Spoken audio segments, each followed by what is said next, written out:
Hello दोस्तों, कैसे हैं आप लोग। आई होप कि आप लोग अच्छे होंगे। दोस्तों आज के वीडियो में हम डिस्कस करने वाले हैं एक और नए एडवाइजरी को लेके। दोस्तों जब आप जुलाई 2024 के जीएसटी रिटर्न फाइल करेंगे तो आपको जीएसटी पोर्टल पे एक नए और जीएसटी रिटर्न देखने को मिलेगा जिसका नाम होगा फॉर्म GSTR-1A। इस वीडियो में हम बात करेंगे जो नए GSTR-1A है इसके बारे में कि ये है क्या, किसको फाइल करना है, कब फाइल करना है, क्यों फाइल करना है, इसका ड्यू डेट क्या होगा, है ना। ये सारी चीज़ इस वीडियो में हम डिस्कस करेंगे। तो दोस्तों आप लोगों से रिक्वेस्ट करूंगा कि वीडियो को लास्ट तक जरूर देखिएगा, क्योंकि थोड़ा सा भी आप अगर स्किप करते हैं तो हो सकता है कि इसकी कुछ एडवाइजरी में जो आपको इंपॉर्टेंट बातें बताई गई है वो आप लोग हो सकता है कि मिस कर दें। तो वीडियो को लास्ट तक जरूर देखिए, बिल्कुल स्किप नहीं करिएगा। चैनल को अगर सब्सक्राइब नहीं किया है तो प्लीज़ सब्सक्राइब द चैनल और बेल आइकन को दबाना बिल्कुल मत भूलिएगा। तो दोस्तों सबसे पहले हम बात करें कि GSTR-1A जो है ये है क्या। तो दोस्तों अभी तक हम क्या करते हैं कि जब GSTR-1 फाइल करते हैं GSTR-1, तो GSTR-1 में हम अपने पूरे आउटवर्ड सप्लाई को दिखाते हैं। जो भी आपने जिस भी पीरियड के रिटर्न फाइल करते हैं GSTR-1, तो जो भी आपने आउटवर्ड सप्लाई किया होता है वो सारे डिटेल आप GSTR-1 में दिखाते हैं। अगर आप कोई भी उसमें एरर कर देते हैं, गलती कर देते हैं, तो उसकी अमेंडमेंट हम कहाँ करते हैं, नेक्स्ट पीरियड की GSTR-1 में उसमें जाके हम अमेंडमेंट करते हैं। जिसकी वजह से हमारा क्या होता था कि जो GSTR-3B है वो गलत फाइल होता था, क्योंकि हम GSTR-1 में जो अगर गलत डाटा डालते थे GSTR-1 में, तो वो ऑटो पॉपुलेट होकर हमारे GSTR-3B में गलत डाटा जाता था, जिसको हम GSTR-3B को गलत फाइल करते थे। इन चीज़ों को सुधारने के लिए डिपार्टमेंट की तरफ से एक नए रिटर्न को लाया गया है जिसका नाम है GSTR-1A, जिसमें कि आप जो भी एरर करते हैं, जैसे मान लीजिए जून के आपने GSTR-1 फाइल करी, अगर उसमें कोई भी आपने GSTR-1 में गलती कर दिया तो उसका अमेंडमेंट आप जून में ही आप उसका अमेंडमेंट कर सकते हैं GSTR-1 को फाइल करके, है ना।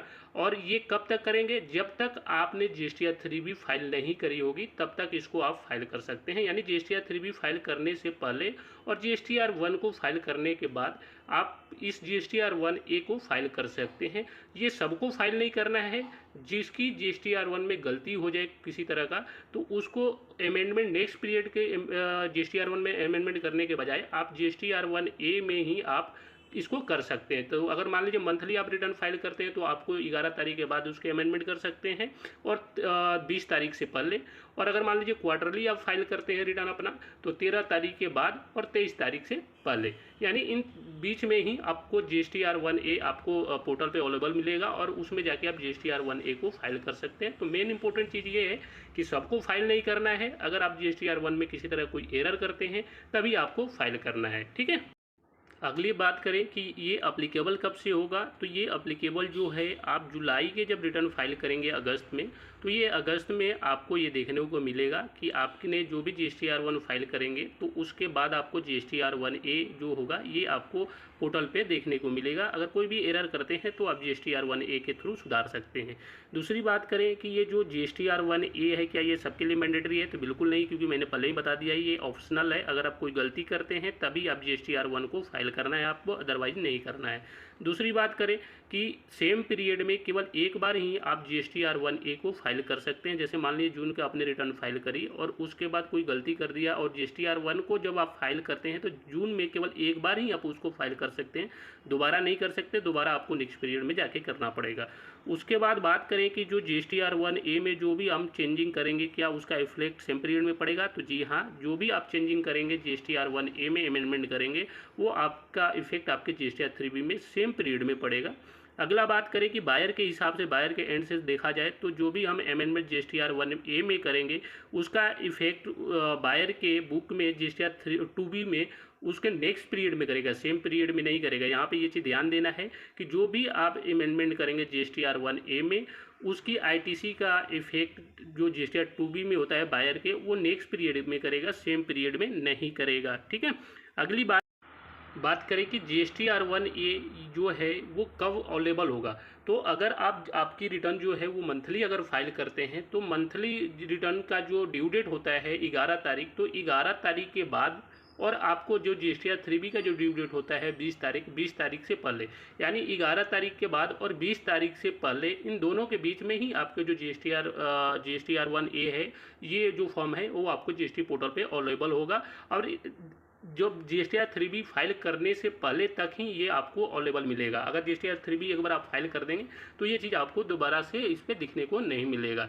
तो ये चीज़ क्लियर हो गया कि GSTR 1A जो है वो कब अवेलेबल होगा और कब तक रहेगा। तो आपके GSTR 1 के ड्यू डेट के बाद और GSTR 3B के ड्यू डेट से पहले इन बीच में ही आपको GSTR 1A जो है वो आपको GST पोर्टल पे अवेलेबल मिलेगा। उसके बाद बात करें कि GSTR 1A में जो भी आप चेंजिंग करेंगे, जो भी आप अमेंडमेंट करेंगे, उसका इफेक्ट आपको सेम पीरियड में GSTR 3B में देखने को मिलेगा।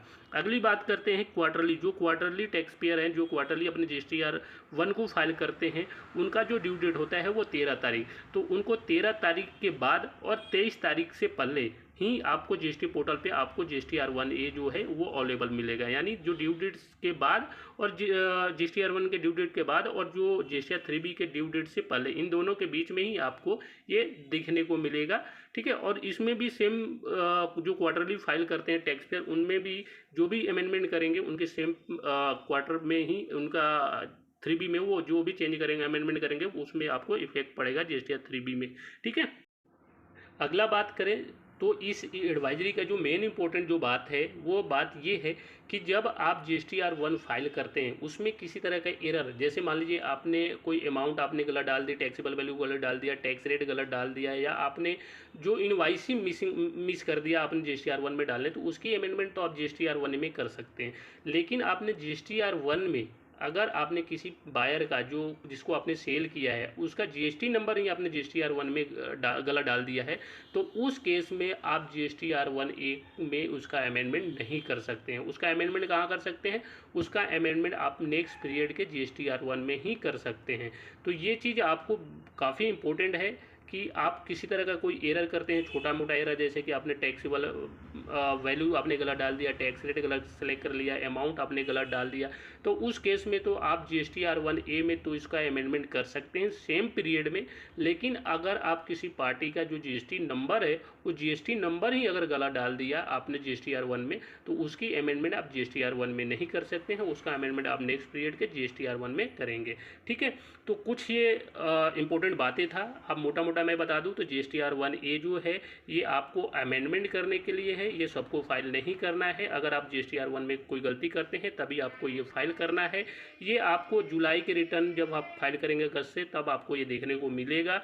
ठीक है, ये ऑप्शनल है, ये मंथ सेम पीरियड में केवल एक बार ही फाइल कर सकते हैं। जो भी आप GSTR 1 में चेंजिंग करेंगे उसका आपका इफेक्ट आपके GSTR 3B में पड़ेगा। अगर GSTR 1A में जो आप चेंज करेंगे बायर के 2B में इसका इफेक्ट नहीं पड़ेगा, सेम पीरियड में नहीं पड़ेगा, नेक्स्ट पीरियड में पड़ेगा।